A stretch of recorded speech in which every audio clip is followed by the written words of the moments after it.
Hi everyone! Tonight I'm making this ramen. It's a hot chicken soup version. If you have the dry version, it is really spicy. And I think I put too much of the seasoning. But here is my beautiful bowl of noodles. I put egg, mushroom. Oh yeah, the noodles look kind of like wiggly. And then some choy.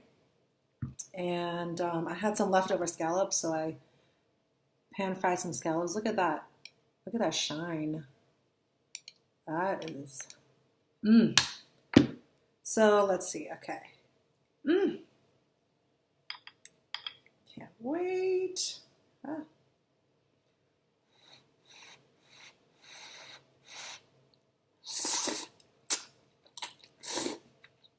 Mmm. Mmm. Oh, wow. Oh my gosh, that's tasty. Oh shit. Mmm. Ooh, yeah. Ooh, it's spicy. Ooh-hoo.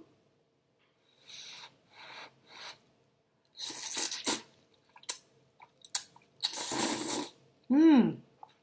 Mmm. Oh my God, so good.